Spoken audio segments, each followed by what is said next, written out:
L'entrepreneuriat africain, il est évidemment vibrillonnant en France parce que beaucoup de chefs d'entreprise, de capitaines d'industrie africains ont été formés en France puisque c'était l'ancienne puissance coloniale. Et donc, si vous faites un calcul extrêmement simple, vous voyez que les plus grandes entreprises africaines sont dirigées par des gens qui ont fait Polytechnique, l'école des mines, etc. Donc il y a un lien très fort entre l'Afrique de l'Ouest francophone et Paris de manière globale. Et c'est bien que Ambition Africa vienne nous rappeler que ce lien est en train de changer, qu'il est en train d'évoluer et que maintenant les Africains veulent véritablement un partenariat d'égal à égal entre les deux rives de la Méditerranée.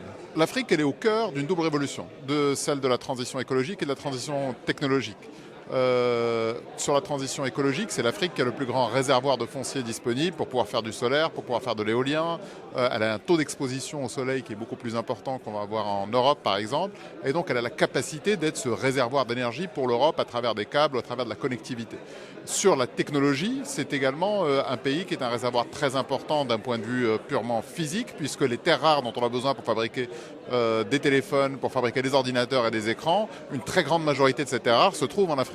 Donc il y a un basculement du centre de gravité africain avec cette importance au double de aux confluences de cette double révolution technologique. Ce sont les deux grands secteurs sur lesquels l'Afrique doit se focaliser en priorité. Les investissements sur les infrastructures et notamment sur l'énergie sont évidemment un prérequis qui est indispensable si on veut qu'un tissu de start-up puisse se développer de manière pérenne. Pour ça, il faut qu'on règle la question du financement de ces infrastructures sur le long terme parce que le coût du risque aujourd'hui, le coût du financement en Afrique est beaucoup trop élevé pour pouvoir être soutenable sur le long terme. Il faut donc des initiatives multilatérales, qu'elles soient massives, qu'elles soient grosses et que les 60 à 75 milliards d'euros qui manquent aujourd'hui pour pouvoir financer les infrastructures critiques dans l'énergie et dans les ports soient réunis très rapidement.